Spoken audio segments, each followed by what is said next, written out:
तो इस फिल्म की शुरुआत उस वक्त से होती है जब जेनेट पहली बार क्वांटम रैम में फंस गई थी, यानी एक यूनिवर्स, एक दुनिया में। वो अपने आसपास की चीजों को देखकर काफी घबरा जाती है, पर तभी अचानक कुछ अजीब सी क्रिएचर्स उस पर हमला कर देते हैं, जो क्रिएचर्स उसने भी आज से पहले कभी नहीं देखी थी। तो वो उनके हमले से बचती है, उनका मुकाबला करती है, बहुत सारे क्रिएचर्स को वो मार भी लेती है। पर तभी उसे यहाँ एक आदमी मिलता है जो घबराया हुआ था, और वो जेनेट से पूछता है कि इस वक्त हम कहाँ हैं। असल में ये और कोई नहीं बल्कि कैंग द कॉन्करर था। इसके बाद ये सीन इधर से शिफ्ट होकर आता है मूवी के हीरो पर, यानी स्कॉट पर, एंटमैन पर। जब से वो एवेंजर्स में शामिल हुआ था, वो काफी मशहूर हो गया था, लोग उसे काफी अच्छे से जाने लगे थे। हालांकि पहले लोग इसे इतना पसंद नहीं करते थे, पर अब ये लोग उसके दीवाने थे। उसकी दोस्त अब अपने डैड की कंपनी संभालती है। वो पिन पार्टिकल्स का इस्तेमाल करती है दुनिया को अच्छा फ्यूचर भविष्य देने के लिए। ये पार्टिकल्स एनर्जी ताकत को बढ़ा सकती है। अब उन लोगों की जिंदगी काफी अच्छी चल रही थी, काफी खुश थे वो। यहाँ तक कि स्कॉट ने अपनी ऊपर की किताब भी लिखी थी, जिसे वो पढ़कर लोगों को सुना रहा था। वो अब सारे काम छोड़कर एक अच्छा इंसान और एक अच्छा बाप बनना चाहता था, और हमेशा इंसानियत की मदद करना चाहता था। तभी फिर स्कॉट के पास कॉल आती है कि आपकी बेटी किसी को पुलिस ने गिरफ्तार कर लिया है, क्योंकि वो पुलिस वालों से उलझ रही थी, उनके मामले में टांग अड़ा रही थी। जब पुलिस वाले सड़क पर सोने वाले लोगों को वहाँ से हटा रहे थे, तो केसी उन्हें ऐसा करने से रोक रही थी। इसीलिए स्कॉट और उसके दोस्त पुलिस स्टेशन जाकर उसे छुड़ाते हैं और अपने साथ ले आते हैं। स्कॉट उसे समझाता है कि हीरो बनने के चक्कर में तुम एक दिन किसी मुसीबत में फंस सकती हो, तो इन कामों से दूर रहो। इस तरह से जवाब देती है कि नहीं डैड, अब मैं बड़ी हो गई हूँ, मेरे पास मेरा अपना बनाया हुआ सूट है, तो मैं अपनी हिफाजत कर सकती हूँ और लोगों की मदद करना चाहती हूँ। तभी स्कॉट को पहली बार ये बात पता चलती है कि किसी के पास भी एक सूट है, जो और कोई नहीं बल्कि एंटमैन का है, और ये उसे स्कॉट के दोस्त ने दिया है। अब इसके बाद ही लोग स्कॉट के दोस्त के घर जाते हैं और उसके माँ बाप के साथ खाना खाते हैं। यहाँ हम देखते हैं कि उसकी दोस्त की मॉम और कोई नहीं बल्कि जेनेट है, जिसे हमने शुरुआत में देखा था। वो सब लोग अब एक साथ मिलकर हंसी खुशी रहती थी। यहाँ किसी जेनेट के हस्बैंड और बेटे के साथ मिलकर क्वांटम रैम को और जाने की कोशिश कर रही है, यानी वही शुरुआत वाली यूनिवर्स दुनिया। अब जेनेट के हस्बैंड स्कॉट को दिखाते हैं कि मैंने अपनी एड्स की चुंटियों पर और भी काम करना शुरू कर दिया है, उन्हें मजीद ताकतवर बनाने के लिए। इस मकसद के लिए मैंने पिन पार्टिकल्स का इस्तेमाल किया है, जिससे ये एड्स इतनी ताकतवर हो गई है कि मेरे हिसाब से कुछ भी कर सकती है। मतलब मैं उन्हें जो करने का कहूंगा वो कर सकती है। तभी ये किसी भी सबको बताती है कि मैंने एक डिवाइस बनाई है, जिसके जरिए हम क्वांटम रैम के बारे में और भी जान सकते हैं। पर इस बात से जेनेट खुश नहीं थी, क्योंकि उसने अपनी जिंदगी के 30 साल वहाँ पर गुजारे थे, जो बहुत ही मुश्किल टाइम रहा था, और उन लोगों को इस बात का अंदाजा नहीं था कि क्वांटम रैम कितना खतरनाक साबित हो सकता है उनके लिए। पर केसी उन्हें तसल्ली देती है कि क्वांटम रैम के बारे में जानने के लिए हमें वहाँ जाने की जरूरत नहीं है, बल्कि इस डिवाइस की मदद से यही रहकर हम उसके बारे में जान सकते हैं। फिर केसी डिवाइस को ऑन करके एक रेडियो सिग्नल क्वांटम रैम में भेजती है, जिसकी वजह से वहाँ का सारा डेटा इकट्ठा होकर इन्हें दिखाया जाता है। पर जैसे वहाँ से रेडियो सिग्नल का जवाब आता है, तो जेनेट काफी घबरा जाती है और वो उस डिवाइस को बंद करने के लिए कहती है। पर जब केसी नहीं करती तो वो खुद ही बंद कर देती है। पर तभी अचानक वो डिवाइस एक बार फिर खुद ब खुद ऑन हो जाती है और आसपास की सभी चीजों को अपनी तरफ खींचने लगती है, यहाँ तक कि उन लोगों को भी। इसीलिए वो सब डिवाइस के अंदर चली जाते हैं और एक अलग ही दुनिया में आ गई थी, जो और कोई नहीं थी बल्कि क्वांटम रैम भी थी। इनके साथ ही वो चींटियां भी क्वांटम रैम में चली गई थी। स्कॉट अपनी एंटमैन वाले सूट में आ गया था। वो और उसकी बेटी केसी एक ही जगह पर आई थी और अपने आसपास देखकर काफी हैरान थे, क्योंकि उन्हें कुछ समझ नहीं आ रही थी कि वो कहाँ आ गए। जबकि जेनेट की बेटी और हस्बैंड अलग जगह पर आई थी, उनके साथ जेनेट नहीं थी, तो वो घबरा गई थी, उसे ढूंढने लगती। और फिर तभी जेनेट यहाँ आ ही जाती है। वो घबराई हुई थी और उनसे यहाँ चुप रहने का कहती है, जिसका मतलब था कि वो भी क्वांटम रैम में आए थे, बस अलग अलग जगहों पर थे। उधर स्कॉट भी अपनी दोस्त यानी जेनेट की बेटी से राब्ता करने की कोशिश कर रहा था, पर वो राब्ता नहीं कर पा रहा था। पर फिर भी वो बार बार किसी को ये दिलासा दे रहा था कि हमें कुछ भी नहीं होगा, हम सब यहाँ पर महसूस है।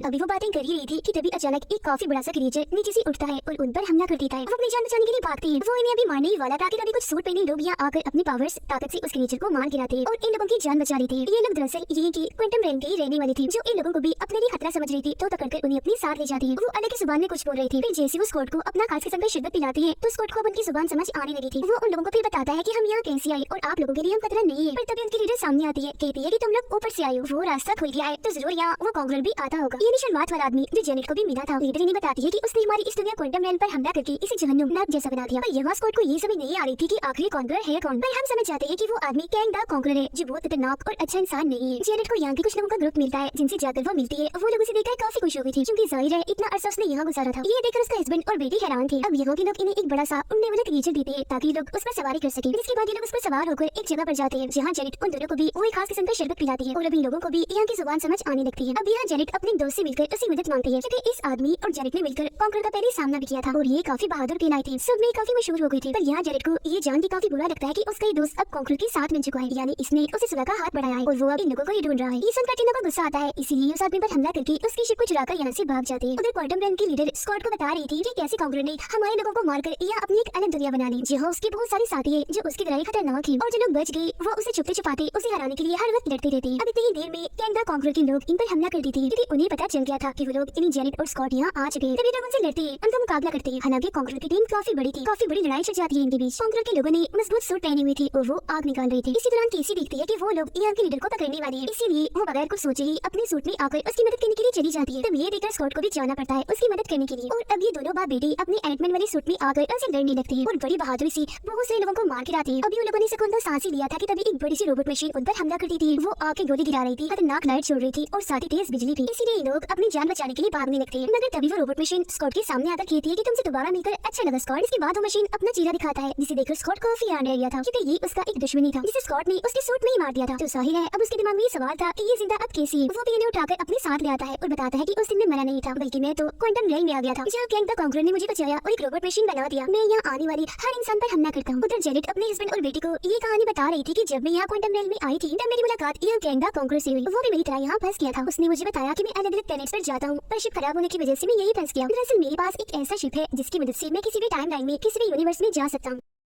आगे जेनेट बताती है कि मैंने और उसने मिलकर फिर उसकी शिप की एनर्जी बॉल को रिचार्ज किया ताकि वो वापस अपने घर जा सके। और फिर कई सालों की मेहनत के बाद हम कामयाब हो ही गए क्योंकि हमने उस एनर्जी बॉल को चार्ज कर ही लिया। इसके बाद फिर हम उसे कैंग की शिप में लगाने लगे। उसका वो पूरा शिप ही उसके दिमाग से कनेक्टेड था, जुड़ा हुआ था। और फिर जैसे मैंने उसे छुआ तो मैंने कैंग के दिमाग की हर एक चीज को देख लिया, जिससे मुझे पता चला कि न जाने कितने ही टाइम्स और दुनियाओं को कैंग ने बर्बाद कर दिया, बिल्कुल उन्हें नष्ट कर दिया जैसे वो कभी पाए ना गए हो। और क्वांटम रेल में वो फंसा नहीं था, बल्कि किसी ने जानबूझकर उसे यहाँ फंसाया था ताकि वो यही कैद रहे और बाहर आकर और किसी दुनिया और टाइम को तबाह न करते। पर क्योंकि उसका शिप ठीक हो चुका था, साथ ही उसने अपना सूट भी पा लिया था, इसीलिए उसने जेनेट को कहा कि मैं तुम्हें भी तुम्हारे घर छोड़ दूंगा और वादा करता हूँ कि तुम्हारी दुनिया तुम्हारे प्लेनेट को कुछ नहीं करूंगा। पर जेनेट को ये बात मंजूर नहीं थी कि वो मेरे प्लेनेट को बेशक छोड़ती पर बाकियों को तबाह करती। इसीलिए वो वहाँ से अपने सूट वाले रूप में आकर गायब होकर उस एनर्जी बॉल को चुराकर वहाँ से भागने लगती है। पर क्योंकि कैंग ने अपना सूट हासिल कर लिया था, इसीलिए वो ज्यादा दूर तक नहीं भाग पाती। कुछ दूर जाने पर वो वहाँ तबाही मचाकर जेनेट को भागने से रोक देता है। फिर जेनेट यहाँ अपनी ताकत से उस एनर्जी बॉल को काफी बड़ा कर लेती है ताकि कैंग उस तक कभी न पहुँच सके और खुद यहाँ से भाग जाती है, जिससे अब कैंग द कॉन्करर यहाँ फंस गया था क्योंकि उसका रास्ता भी बंद कर दिया गया था। और क्योंकि उसके पास मजबूत सूट था, इसीलिए उसने यहाँ अपनी दुनिया बना ली, जिसके बाद उसकी काफी बड़ी टीम भी बन गई और जेनेट ही उसे चुप कर रहती रही। जिसके बाद उसके हस्बैंड ने आकर उसकी जान बचा ली और उसे घर ले गया। फिर वापस आने के बाद अभी भी वो इस शर्मिंदगी में थी कि मैं क्वांटम रेल में एक मोस्टर को जगाई। जिसके बाद उसकी बेटी उसे दिलासा देती है कि फिक्र मत करें, हम एक साथ मिलकर उसी एनर्जी बॉल को गिरने से रोकेंगे। और फिर वो तीनों निकल जाते हैं उस एनर्जी बॉल की तलाश में। उधर स्कॉट के सामने कैंग आ गया था जो उसे किसी को मारने की धमकी देता है कि मैं तुम्हारी बेटी को मार दूंगा, तो तुम जाकर उस एनर्जी बॉल को लेकर आओ। तो अपनी बेटी को बचाने के लिए स्कॉट चला जाता है, पर जैसे ही वो जगह के दरमियान में पहुंचता है तो उसे अजीब होने लगता है। वो देखता है कि यह मेरे जैसे और भी कई सारे लोग बन चुके हैं। उसे कुछ भी समझ नहीं आती कि क्या हो रहा है। वो जितना इस बारे में सोचता जा रहा था उतनी ही उसकी हम शक्ल बन रही थी। ये सब उसके दिमाग का काम था, वो ये सब कर रहा था। और फिर स्कॉट जैसे लोगों की क्योंकि यहाँ एक काफी बड़ी टीम बन गई थी तो यहाँ उनके बीच दगदग मच जाती है क्योंकि सारे भागकर उस तरफ जा रहे थे जो एनर्जी बॉल है। हर कोई उसे हासिल करना चाहता था, पर इस चक्कर में मेन स्कॉट तो वही नीचे ही दबाया जाता है। पर फिर वो अपनी सारी हमशक्ल की मदद लेकर ऊपर चढ़ जाता है। ये सारे बिल्कुल वैसे ही कर रहे थे जैसे चींटियां करती है, मतलब कि एक दूसरे के ऊपर चढ़ रही थी और एक लंबी सी लाइन ऊपर की तरफ इन्होंने बनवानी थी। सबसे ऊपर जाकर एनर्जी बॉल तक पहुंचने ही वाला था कि तभी नीचे गिर जाता है। पर तभी इधर उसकी दोस्त आकर उसे बचा लेती है। स्कॉट यहाँ अपनी पावर ताकत से एनर्जी बॉल को दोबारा से छोटा बना देता है और तभी इधर जेनेट और उसका हस्बैंड भी आ जाती है। जेनेट उसे कहती है कि किसी भी कीमत पर ये बॉल कैंग को मत देना, पर तभी इधर कैंग आकर स्कॉट से वो बॉल छीन लेता है। इस वजह से स्कॉट और उसकी दोस्त अपने सूट में आकर उसे रोकने की कोशिश तो करती है पर कोई फायदा नहीं होता क्योंकि वो उन्हें ही गिरा देता है। जिसके बाद वो जेनेट को भी अपने साथ लेकर यहाँ से चला जाता है और उधर उसका हस्बैंड रोबोट मशीन से लड़ने में मसरूफ था। अपने साथ जाने के बाद कैंग जेनेट को बताता है कि जब मैं हर टाइमलाइन में से गुजरा तो मैंने देखा कि धीरे धीरे करके सारी यूनिवर्स प्लेनेट खत्म हो रही है, किसी और की वजह से नहीं बल्कि वही रहने वाले लोगों की वजह से। इसीलिए मैंने सबसे पहले टाइमलाइन को अपने कब्जे में किया और जितने भी प्लेनेट यूनिवर्स मेरे लिए ठीक नहीं थे, खतरनाक थी, उन सभी को मैंने खत्म कर दिया और उन लोगों को भी नहीं छोड़ा जो मेरे साथ थे। अब हालांकि मैंने मिलियन बिलियन लोगों को मारा पर मुझे इस बात से कोई फर्क नहीं पड़ता। उधर स्कॉट और उसकी बेटी के पास जेनेट का हस्बैंड आता है जिसके साथ उनकी आइट्स भी थी जो पहले से काफी बड़ी और ताकतवर लग रही थी। वो भी इन्हें बताते हैं कि इन चिड़ियों ने इस क्वांटम रेल की सालों की जिंदगी मिनटों में बता दी और सिर्फ अपनी जमानत की वजह से ही ये ताकतवर और एडवांस होती चली गई।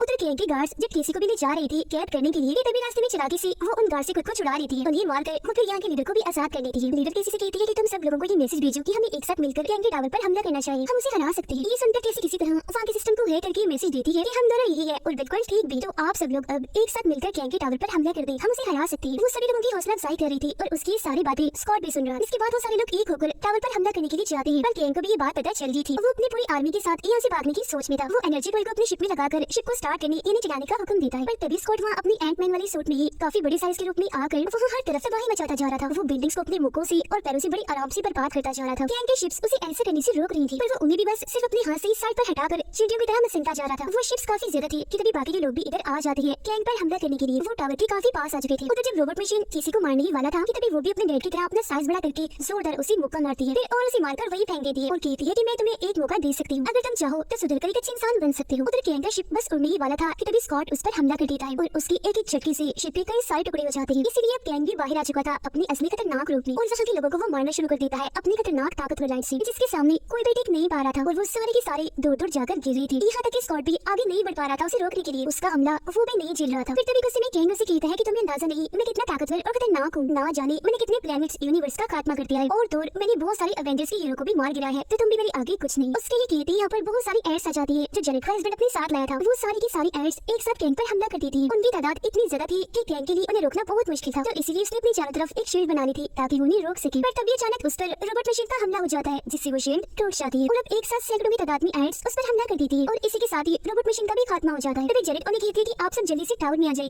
हम यहाँ से निकलने लगे। और क्योंकि उनके पास टाइम बहुत ही कम था, इसीलिए वो जल्दी से टावर के अंदर आ जाती है। जेनेट ने यहाँ एनर्जी बॉल का इस्तेमाल करके एक पोर्टल, एक रास्ता बनाया था, जिसके जरिए ये अपनी दुनिया में जाने लगते हैं। वो सारे तो चले जाते हैं, पर अब जैसे स्कॉट की बारी आती है तो उसका गैंग हमला कर देता है और उसे काफी बुरा मारने लगता है, क्योंकि वो तरह से स्कॉट को रोककर खुद ही उस पोर्टल के रास्ते से बाहर जाना चाहता था। पर यह स्कॉट उसे रोकने के लिए अपनी पावर की मदद से एनर्जी बॉल को तबाह करने लगता है। तब ये देखकर गैंग जल्दी से यहाँ से बाहर निकलने की कोशिश करने लगता है, पर जैसे वो पोर्टल के पास आता है तो सामने से स्कॉट की दोस्त आ जाती है, जो उसे मारकर एनर्जी बॉल के पास टांग देती है। एनर्जी बॉल तो पहले ही स्कॉट तबाह कर रहा था, इसीलिए वो फटने लगती है। वो एक जोरदार धमाका होता है जो गैंग को भी अपनी लपेट में ले लेता है और इस तरह से उसका खात्मा हो पाता है। पर ये लोग भी यहाँ से नहीं निकल पाते क्योंकि वो रास्ता बंद हो गया था, लेकिन वो इस बात से खुश थी कि हमने क्वांटम रेन को तबाह होने से बचा लिया। अब तभी किसी अपने डिवाइस की मदद से उनके सामने दोबारा से पोर्टल खोल देती है, जिससे अब ये भी वापस आ जाती है। अब स्कॉट अपनी इस जीत के बारे में सोच ही रहा था कि तभी उसके ज़हन में गैंग की वो बात आती है कि अभी इससे भी बड़ा खतरा आने वाला है। पर इस बारे में इतना ना सोचकर वो अपनी जिंदगी एंजॉय करने का सोचता है और केसी के साथ अपनी बर्थडे मनाता है। ये सारी भी अब एक साथ बहुत खुश थी। इसके बाद हम गैंग की आर्मी को देखते हैं, जिसमें अलग अलग तरह की अलग अलग किस्म की बहुत सारे गैंग थी। और फिर हम देखते हैं इस आर्मी के मेन गैंग को उसे फिर यहाँ से निकाल कर क्वांटम रेल में भेज दिया जाता है ताकि वो इस यूनिवर्स को खत्म करे थी, जो काम पहले वाला गैंग नहीं कर पाया। और ये चीज उस खतरे की तरफ इशारा कर रही थी जिसके बारे में स्कॉट भी सोच रहा था। इसके बाद हम लोकी और मोर्बियस को देखते हैं, जो इस दूसरे वर्जन इन्हीं गैंग की जो आर्मी बनी थी उनकी मेन गैंग से वो मिलते हैं, जिसकी शक्ल लोकी ने पहचान ली थी, जिसके बारे में वो मोर्बियस को भी बताता है। अब ये वाले दो पोस्ट क्रेडिट सीन दिखाते हुए ही ये मूवी इधर ही खत्म हो जाती है। I know higher powers taking hold on me.